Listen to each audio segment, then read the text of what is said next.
Hoje nós vamos conversar que missões é prioridade. Irmãos, a ideia aqui não é que missões é um departamento da igreja, ou a ideia de que, olha, missões é um ministério que a igreja tem. Não, irmãos, missões é a razão pela qual nós estamos nessa terra, diga amém. E se você não tem uma razão muito clara para viver, a pergunta é essa: o que você está vivendo? O que você está fazendo?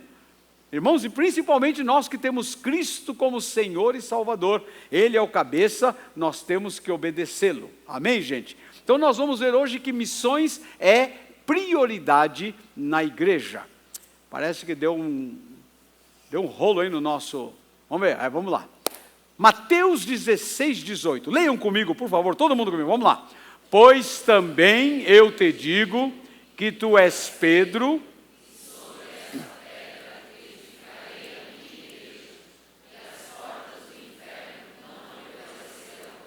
Impressionante essa frase de Jesus: eu edificarei a minha igreja. Irmãos, o único organismo que Deus deixou na terra para fazer a sua obra é a igreja. E meus irmãos, se você estuda bem a Bíblia e se você olhar a história, a igreja é o agente transformador da sociedade, e é a igreja que está segurando o mal de se alastrar mais. Irmãos, é impressionante como a maldade tem se alastrado, a desgraça, a imoralidade, as questões econômicas. Irmãos, o negócio está feio, está complicado, e cada vez complica mais. Algumas semanas atrás, nos Estados Unidos, que é um país líder mundial, é um país que é modelo para muita coisa, eles aprovaram a lei do casamento homossexual. Em outras palavras, eles deram legalidade ao pecado. Eles fizeram do pecado uma coisa legal, uma coisa que pode ser feita sem punição, sem condenação, sem julgamento. Agora a pergunta é a seguinte: diante de Deus, haverá punição e haverá julgamento ou não? Claro que sim. Outra, estamos aí enfrentando uma crise econômica mundial. Apesar que essa semana um irmão mandou para mim um trecho apenas de 1 minuto de um pastor pregando, e eu dei tanta risada, porque esse pastor estava dizendo que alguém veio falar para ele: olha, rapaz, você viu a crise? É o negócio aí do petrolão. E ele falou: ih, rapaz, e a hora que começar a mexer no BNDES, é aí que o negócio vai ficar feio, não sei o quê. Ele falou: e você não está vendo a crise? Aí o pastor falou para ele: não, eu não estou participando. Eu gostei demais disso. Eu não estou participando, quer dizer, para o meu Deus não há crise, aleluia. Meu Deus é fiel, é soberano, Ele está no controle. E outra coisa, isto são sinais, gente, é sinal dos finais dos tempos. Cristo voltará logo, a coisa está bem complicada. Então nós estamos vivendo uma época complicada, mas só a igreja é a solução, gente.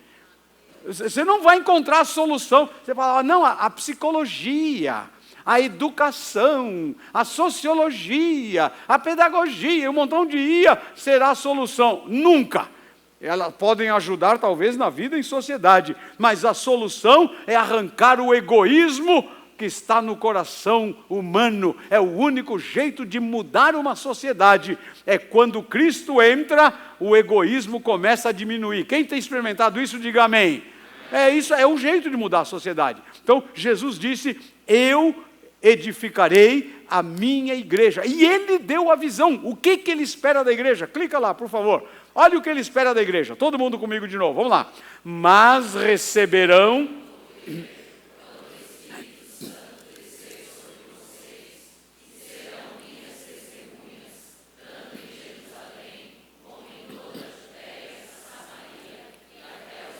Jesus foi muito claro, Ele reuniu os discípulos e falou: olha, agora no poder do Espírito, vocês serão minhas testemunhas aqui na cidade, na região da Judeia, na região de Samaria e até os confins da terra. Mas sabe o que aconteceu, gente?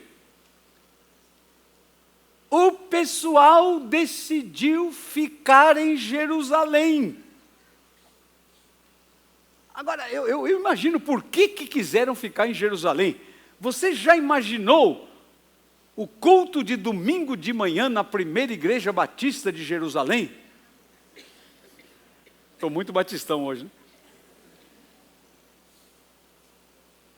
Você chega lá na porta e você fala assim: ô irmãos, o que vai ter hoje aí no culto? Aí você fala: não, vai ter louvor. Aí você fala: e quem vai dirigir o louvor?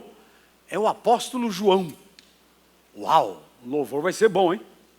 E aí você pergunta lá na porta da igreja: e quem é o pregador hoje? Bom, nada mais, nada menos do que o apóstolo Pedro. O quê? O Pedrão vai pregar? Uau, vai ser bom, hein? E falei: depois da pregação, o que vai acontecer? Aí todos os apóstolos vão operar milagres, sinais, maravilhas. Aí o pessoal falou: isso é que é igreja boa. Eu vou ficar aqui em Jerusalém. Aqui tem tudo isso. Aqui tem ar-condicionado. Aqui, eu vou ficar aqui. Sabe o que Deus fez? Você está com a Bíblia aberta? Vai para o capítulo 8, verso 1. Nós lemos Atos 1:8. Quem não obedece Atos 1:8 vai cair no Atos 8:1. Clica lá para mim, por favor. Quem não está no Atos 1:8 vai parar no Atos 8:1. E é interessante, Atos 1:8 não fala Jerusalém, Judéia, Samaria. Aqui no Atos 8:1 fala também, só que um pouquinho diferente. Dá uma olhada. E Saulo estava ali consentindo na morte de Estevão. Lembra do apedrejamento de Estevão? Foi no capítulo anterior. E olha agora. Naquela ocasião, desencadeou-se o que, gente? Grande perseguição contra a igreja em Jerusalém.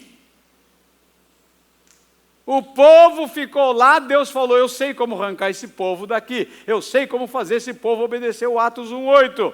E olha o final: todos, exceto os apóstolos, foram dispersos pelas regiões quais?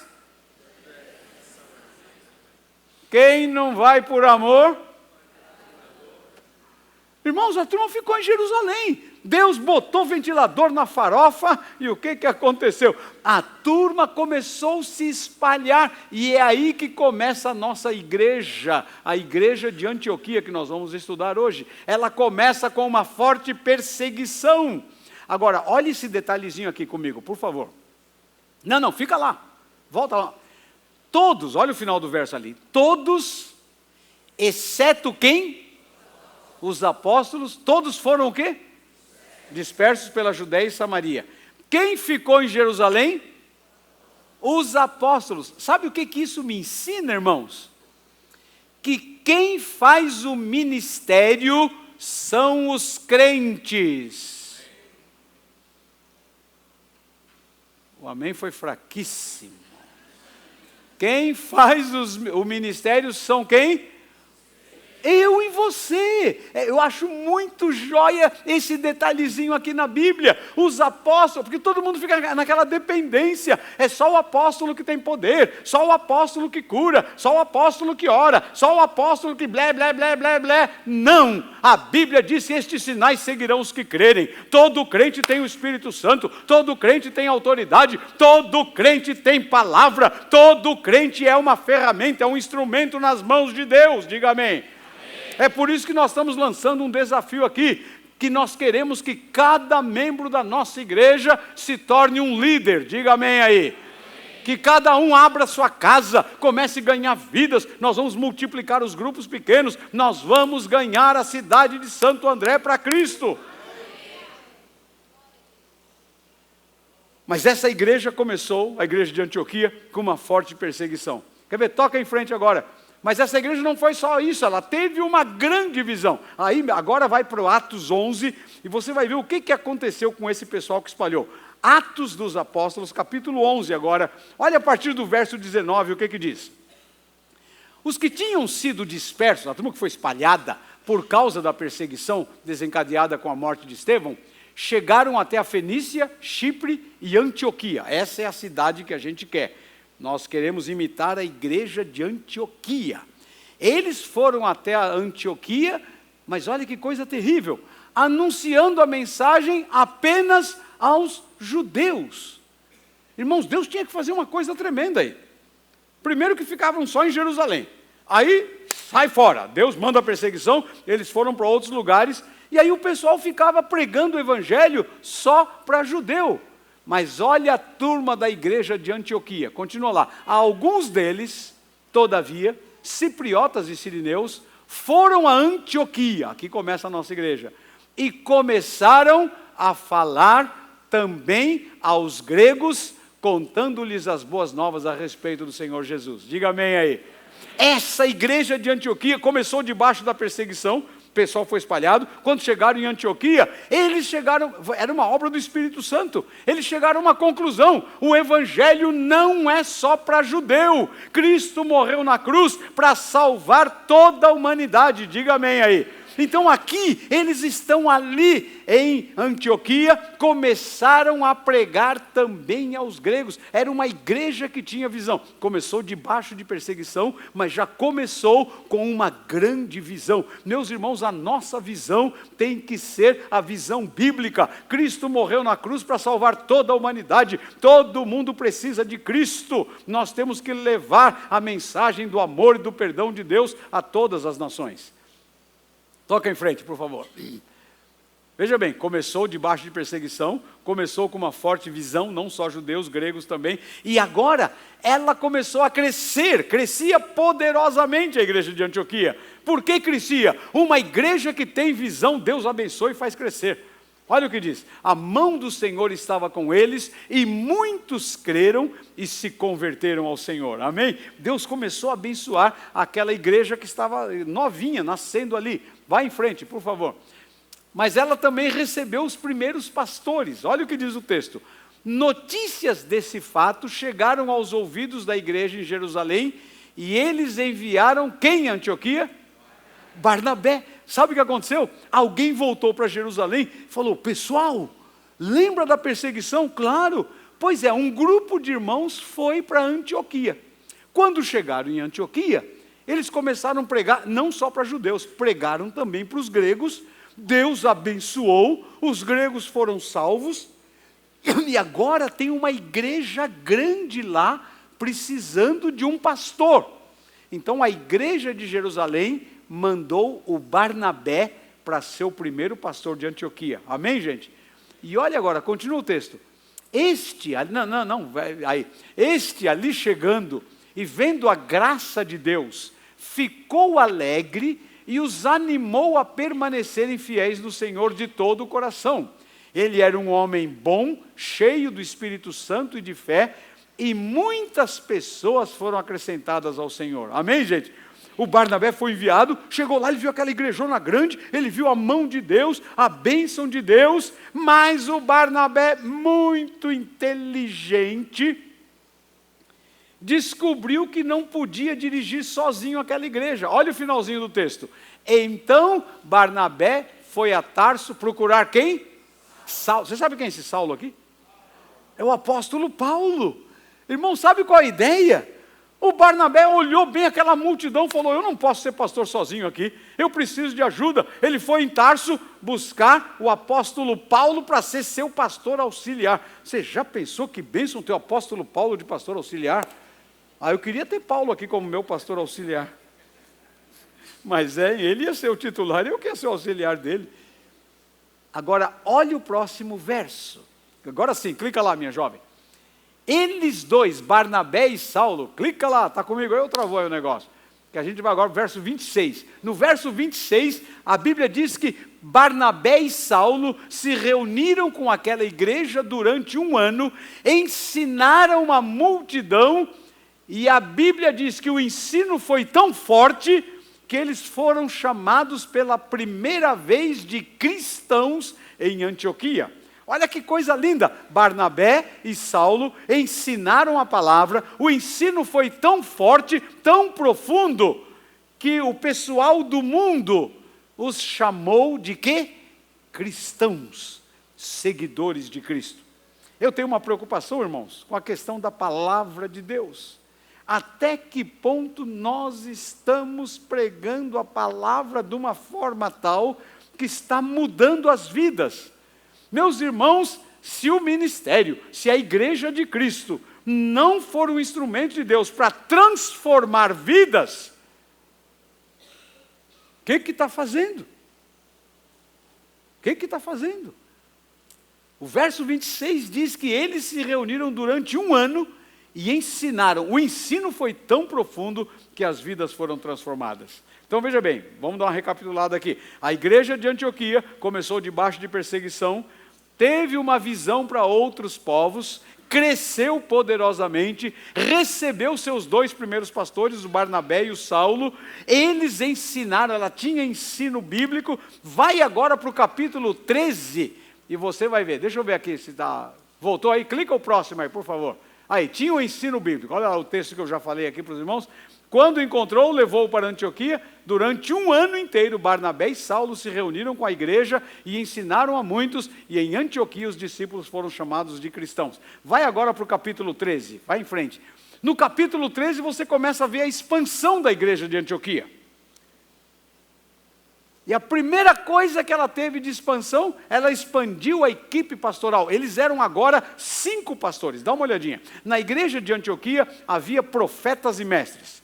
O Barnabé, o Simeão, chamado Níger, que era um homem negro, o Lúcio de Cirene. O Lúcio deveria ser um árabe, porque Cirene fica na região da Arábia. Manaém, que era irmão de criação do rei Herodes, e o apóstolo Paulo. 5 pastores. Agora uma perguntinha. Quem eram os mais experimentados aqui, gente? Claro, Barnabé e Saulo foram os primeiros que treinaram os outros. Barnabé e Saulo eram os principais. Eles tinham ali já 5 pastores agora na equipe. Vai para o verso 2 agora, quer ver? Versículo 2, clica lá. Esses líderes estavam buscando a Deus. Isso aqui é importantíssimo, irmãos. Os líderes da igreja, os pastores da igreja, os líderes de ministério, os líderes de grupo pequeno, qualquer pessoa que tem qualquer atividade na igreja deve estar imitando a igreja de Antioquia. Olha o que diz o texto. Enquanto adoravam o Senhor e jejuavam, a liderança estava no jejum, na oração e na adoração. Em outras palavras, a liderança estava buscando a Deus. Irmãos, era uma liderança inteligente, ou uma liderança que conhece bem Deus e a Bíblia. É uma liderança que sabia que o cabeça da igreja é Cristo. Diga amém aí. Amém. Então é uma liderança que não queria dirigir a igreja por sua própria cabeça. Eles queriam saber o que o Espírito Santo estava orientando.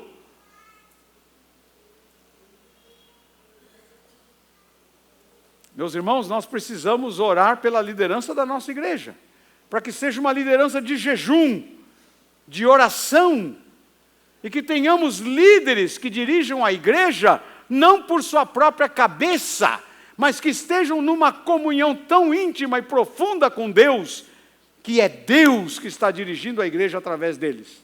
Amém? Os líderes estavam buscando a Deus. Agora clica mais para frente, é o mesmo verso. Esses líderes buscando a Deus, claro, receberam a direção do Espírito Santo. Olha o que diz o texto. Enquanto adoravam o Senhor e jejuavam, quem disse? Quem falou na igreja, gente? Irmãos, os pastores lá em jejum e oração, buscando o Senhor, e o Senhor fala, diga amém. O Senhor dá direção. Irmãos, quem dirige a igreja? Cristo é o cabeça, e Ele dirige a igreja pela presença e poder do Espírito Santo. Daí a importância de eu, como pastor da igreja, a nossa equipe pastoral, cada líder da nossa igreja, estarem perguntando para Deus, o que o Senhor quer? Não é o que eu quero, não é o que eu penso, não é o que eu aprendi no seminário, é o que o Senhor quer, diga amém aí. É o Senhor que manda na igreja. Disse o Espírito Santo, amém? Então essa igreja, os líderes buscavam o Senhor, ouviam a voz do Espírito Santo, clica a próxima lá, por favor. E acabou dando o seu melhor para missões. Olha, o mesmo texto de novo.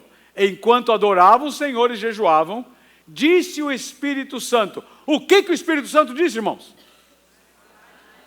Separem-me quem? Barnabé e Saulo para a obra a que os tenho chamado, e assim, depois de jejuar e orar, impuseram-lhe as mãos e os enviaram. Diga amém aí.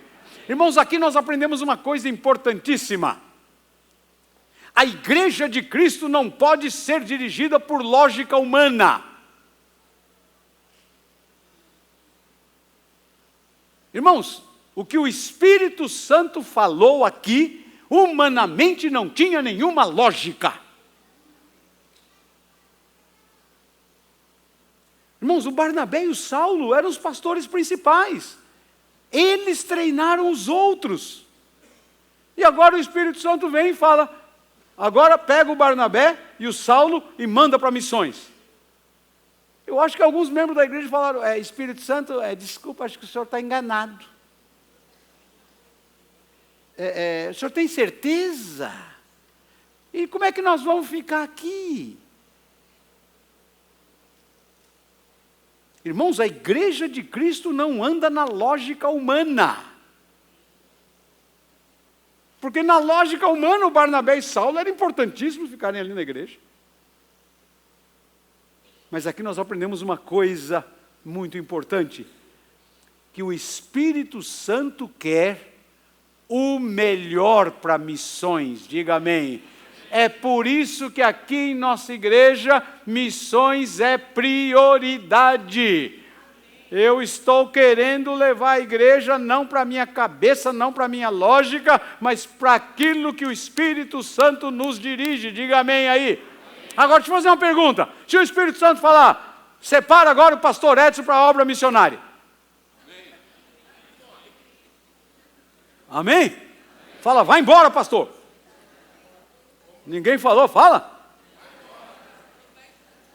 Vamos junto, vai comigo, Marcos? Vai mesmo? Vamos para a África, jovem. Deus te deu essa cor aí, exatamente isso aí. E eu já sou meio moreninho também. A gente fica ali meio no norte da África, que mistura um pouco. Irmãos, você ia dizer, mas pastor Edson... Irmãos, e você sabe por que Deus não me mandou ainda? Porque Deus só manda os melhores. Está lá ou não está? O Barnabé e o Saulo. Então, quando alguém fala, pastor, por que você não vai para o campo missionário? Eu falo, porque eu ainda não estou capacitado, não tenho condições.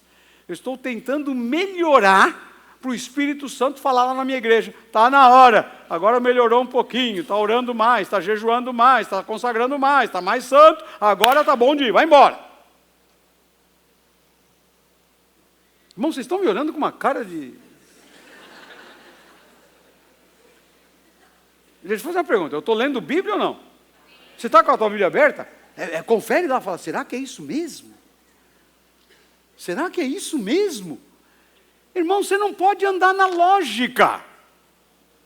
Deus faz determinadas coisas na igreja que não tem nenhuma lógica. Nesse mesmo texto aqui em Atos, gente, no livro de Atos fala que o Estevão estava fazendo milagres, sendo usado por Deus para ganhar almas de monte. Sabe o que Deus faz? Deixa a turma apedrejar o Estevão.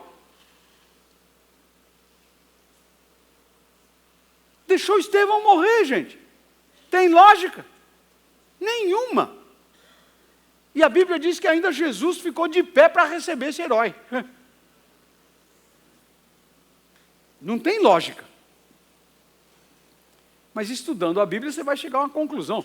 Que Deus usou a morte do Estevão para salvar o apóstolo Paulo. Amém? Você vai falar, mas precisava? É melhor você perguntar para Deus, não para mim.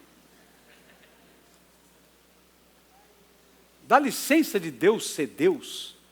Aqui o texto está dizendo que o Espírito Santo pediu o melhor da igreja para a obra missionária. É por isso que aqui em nossa igreja, irmãos, a nossa prioridade é missões. Porque a palavra está deixando isso muito claro. E olha o final, impuseram-lhe as mãos e os enviaram. A igreja obedeceu. Eu posso imaginar a choradeira que foi. Aqueles que aceitaram a Cristo com Barnabé e Saulo, aqueles que o Barnabé e Saulo discipulou, aqueles que cresceram juntos, e agora o Espírito Santo vai lá e fala, manda embora. Eu imagino a choradeira, o culto de despedida deles, mas obedecendo a voz do Senhor. Amém, gente? Deixa eu dar uma recapitulada aqui. A igreja é um instrumento de Deus, amém? Deus deu a visão para a igreja, Jerusalém, Judéia, Samaria, os confins da terra. Estava só lá em Jerusalém, Deus manda a perseguição. Então a igreja de Antioquia começou com a forte perseguição. Quando chegaram lá, começaram a pregar o evangelho não só para judeus, tiveram uma visão para ganhar os gregos. Muita gente se uniu, cresceu a igreja de Jerusalém mandou o Barnabé para lá, para ser o primeiro pastor deles. O Barnabé trouxe o Paulo, os dois juntos educaram a igreja, ensinaram a palavra para a igreja, aí a igreja começou a se expandir. Já eram 5 pastores, os pastores buscando a Deus, o Espírito Santo vem e fala, manda o melhor de vocês para missões. Toca em frente lá. Podemos ser iguais ou melhores que a igreja de Antioquia? Diga amém. Amém, gente? Vamos ser melhor que a igreja de Antioquia? Vamos? Vamos dar o nosso melhor para missões? Então eu vou começar a olhar quem é o melhor crente aqui na igreja. Deixa eu achar um crente bom aí. Acho que está aqui em cima o crente bom. Para a gente mandar para o campo missionário. Amém? Dá o nosso melhor. O melhor do nosso tempo de oração. O melhor das nossas finanças. Por isso estamos renovando a oferta missionária. O melhor para missões.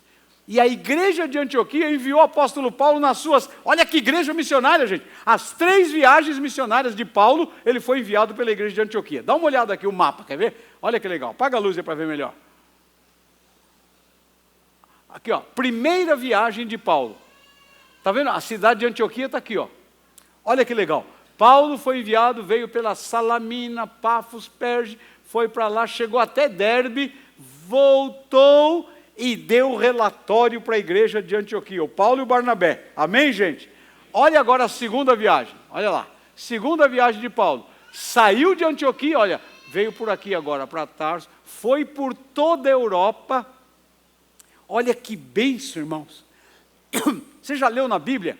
Carta de Paulo aos Filipenses? Está aqui, ó. Ele foi na cidade de Filipos. Você já leu carta aos Coríntios? Está aqui. Você já leu carta aos Efésios? Está aqui. Paulo foi toda essa região aqui, passou agora, olha lá, e foi ver se o negócio estava andando bem em Jerusalém, Judéia e Samaria, está vendo? E voltou para Antioquia, deu o relatório para Antioquia. Olha agora a terceira viagem de Paulo. Saiu de Antioquia, só que dessa vez foi passagem só de ida. Não voltou, está vendo? Saiu de Antioquia, olha, espalhou o evangelho por toda a Europa, aí voltou para Jerusalém. Se você ler o livro de Atos, de Jerusalém, ele foi para Roma, completou a obra lá em Roma, e aí morreu lá em Roma. Então ele não voltou agora. Mas nas 3 viagens, ele foi enviado por essa igreja. Amém, gente? Que igreja boa a igreja de Antioquia. Eu estou orando para que a nossa igreja seja igual ou melhor que a de Antioquia. Quer ver? Clica lá de novo. Então nós podemos ser iguais ou melhores que a igreja de Antioquia. Ela enviou Paulo nas 3 viagens. Toca em frente agora, por favor. O mesmo Espírito Santo que operava na igreja de Antioquia está aqui com a gente. Amém, gente? Por isso que eu digo, nós podemos ser iguais ou melhores que a igreja de Antioquia. Porque o Espírito Santo está aqui conosco. Finalmente é só uma questão de obediência. Amém, gente? A ênfase de hoje é prioridade. Marcelo, nos grupos pequenos, prioridade. A prioridade é fazer discípulos de todas as nações. A igreja de Antioquia é um modelo que nos ensina que Deus quer o melhor para missões. Amém? Vamos dar o melhor para missões agora? Vamos? Qual é o melhor que você tem, hein? O que de melhor você tem? vida. O melhor que eu tenho é a minha vida. Você está disposto a dar a tua vida? O amém foi fraco, hein? Irmãos, é que o pessoal tem um medo, né? Ah, se eu der a vida, Deus vai me mandar e me matar. Bom, primeiro eu tenho que te dar uma palavra bem clara. Você vai morrer mesmo. Eu só não sei quando, mas você vai morrer. Agora, é melhor morrer na prioridade correta. Então, qual a ideia? Eu vou dar minha vida. O que mais que a gente pode dar além da vida? Dons e talentos, aquilo que eu sei fazer. Vocês viram que nós temos missionário?